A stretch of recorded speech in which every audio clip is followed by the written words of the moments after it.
Yo, what's up everybody? It's Ansel again, and today we'll be taking a look at the Neo65. This is an incredible budget board. Sure, it's nice, but $215 is considered budget? I would gently disagree that this is a budget board, but I am glad to see that at $218 to $280, this exceeds your expectation. I don't think it can be called a budget price point at the moment. Call it a keyboard kit that is over $200 budget? No, I don't know about that. If you really want a budget TKL look. Am I out of touch?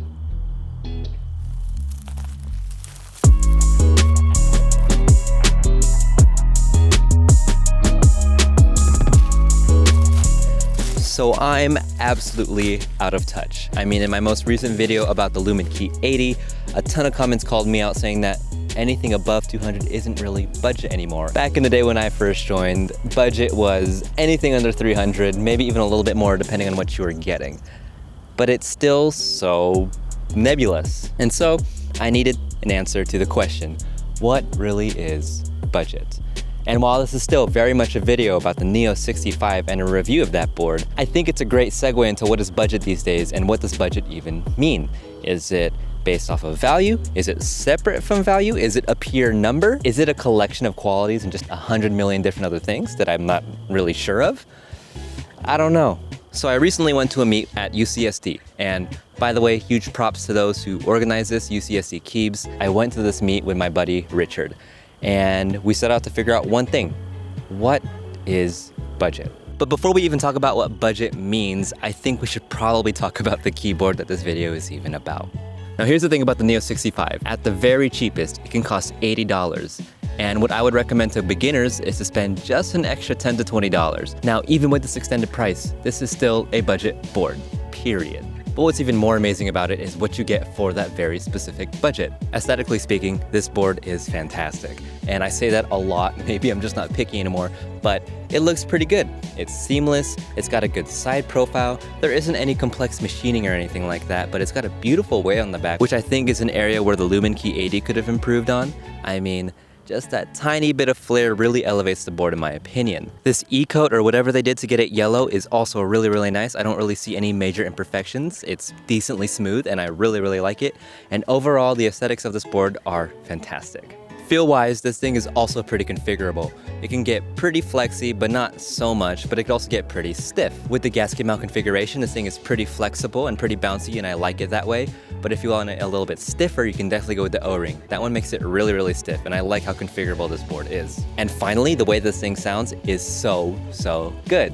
For me at least. It's really bright, it's chirpy, it's clean, there's no hollowness, and it totally stands on its own without any foam. And I mean any foam. It's that good. But there's one caveat. I think the board doesn't sound that great with the O-ring. It's just a bit hollow, the spacebar doesn't sound nearly as good, and overall it's not a great sound profile in my opinion. This really sucks if you want the stiffer configuration, because if you want that clean and really, really bright and chirpy profile, you're definitely gonna have to go with the gasket mount. But the O-ring, it's just not it for the sound, unless you like it. Preference, right? If you like it, you like it. But for me personally, I think that the gasket mount configuration has a much better sound profile overall.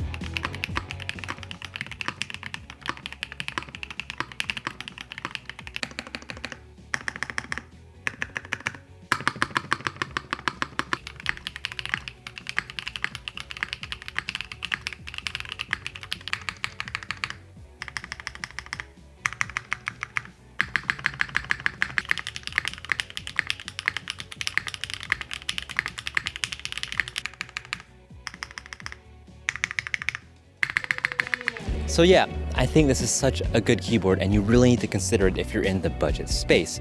It really stands heads and shoulders above so many other keyboards out there for the same price or even more.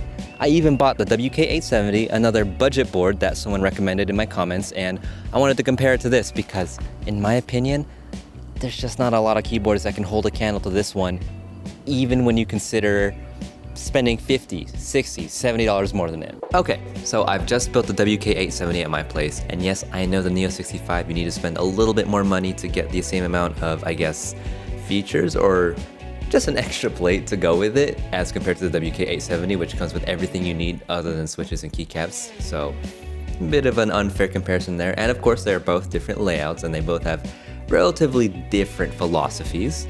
But they're two very different boards within similar price ranges, so I think it's okay to kind of compare them. And my thoughts on the WK870, it's kind of good for the price. I didn't expect this. Yes, it's hollow, it's pingy, but the sound signature overall isn't that bad, and if you add some foam, it's gonna be all right.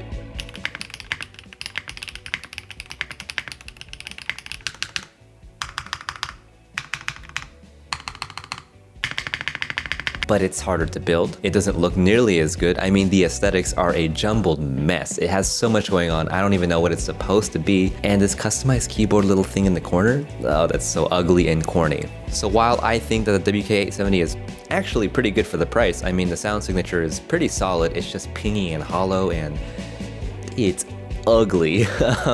It's a decent board, but it doesn't hold a candle to the Neo65 in my opinion. It just doesn't have that same level of refinement. So we've confirmed that the Neo65 is a good board and a budget board, and the WK870 is also a budget board.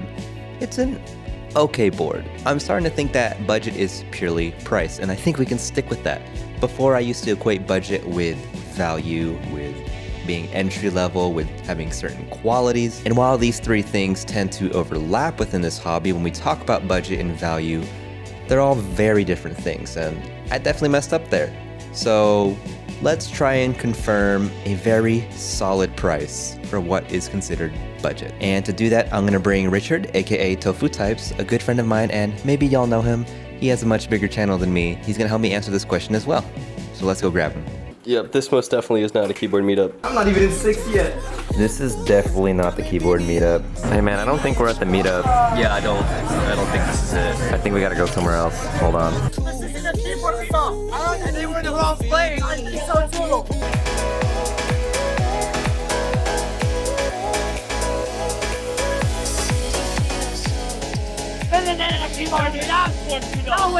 No, not at all. All right, you ready to go to this meetup? This keyboard meetup? My God. All right, let's get the fuck out. All right, let's go. Here we are at UCSD for the Nightmare Before Keeps meetup. We had the bright idea of being out until 4 in the morning before coming here, so we're just gonna combine our video into one, I guess. You good? In my other video, a lot of people said that sub 300 isn't budget, it's sub 150. Well, what do you have to say about that? That's stupid. Oh, how about you, Toby? Budget is whatever you perceive budget to be. Why was that good?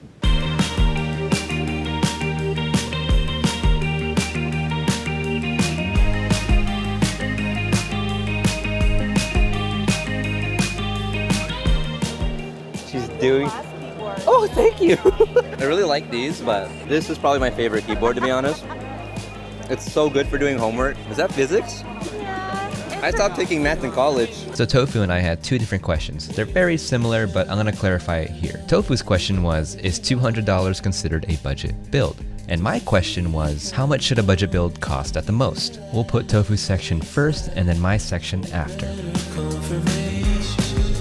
$200 for a premium case, switches that are looped, keycaps, carrying case, foil cable. Yeah, budget. I think for $200, if it comes with loop switches, keycap, a full alloy case, oh, cable too, that's for sure budget then. After looking at a couple keyboards, I would say 200 is on the budget side. If you're getting loop switches, a 2-piece or like even a 3-piece board that's CNC'd, that's a budget board right there, but it's great. I absolutely do. I think with $200, you can easily reach that end-game sound, feel, and quality, like Tiger 80 Lite.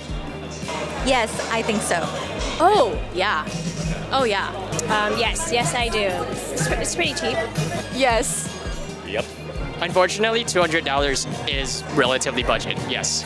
I mean, you can definitely go cheaper nowadays. I would say 200.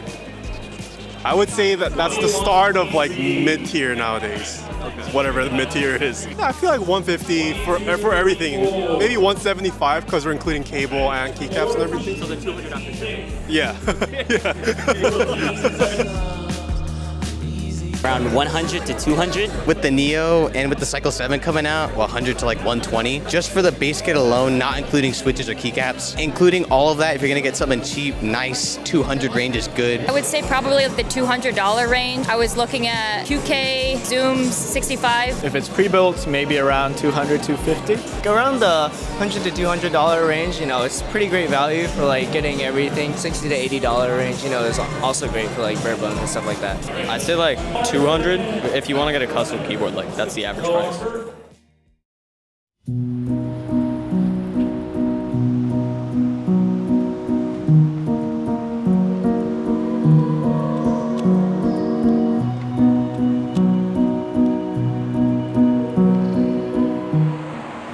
So I've reviewed all the footage, and it seems like the general consensus is that a budget board should cost no more than $200. But not just that, you should get everything from switches to keycaps to stabilizers to the actual keyboard itself, all for under $200. And not only that, but everything is relatively high quality. That blows my mind that that's what the new standard is. I mean, back then, when I first started, budget was an MPKC acrylic case, or a tofu case, or the 5 Degrees from KBD Fans, or anything from KBD Fans was gonna be kind of budget. But even then, you would spend up to $300, up to $400 at a time. Back then, everything was so much more expensive, and you actually had to film and lube your switches. Today, you don't even need to do that anymore. I'm actually happy that I'm wrong. It means that this hobby is becoming so much more successful, so much more accessible. Anyone can get in, and they don't have to spend nearly as much as I did when I first joined. And I'm glad that something like the Neo65 is considered the new standard, or at least it brings some qualities to the table that should be standard. And that's why I love the Neo65, because it breaks new boundaries, it sets new standards, and even more so than the Cycle 7. And while I still prefer personally the Cycle 7, you can't beat the Neo65 for the price. Again, you get a case, you get a sick weight, you get a PCB, all for 80 bucks. And if you want to spend $10 more, you get hot swap. You want to spend $10 more than that, you get a plate. Boom, less than $100, you have a kit that is perfect for any beginner, in my opinion. What a good time to be in the hobby. All right, and that's all I got for the video, guys. Thank you so much for watching. I hope this audio is okay. I don't want to re-record this, but again, thank you so much for tuning in. Really appreciate you guys. Hope to see you next time, and I hope you have a great day. Peace.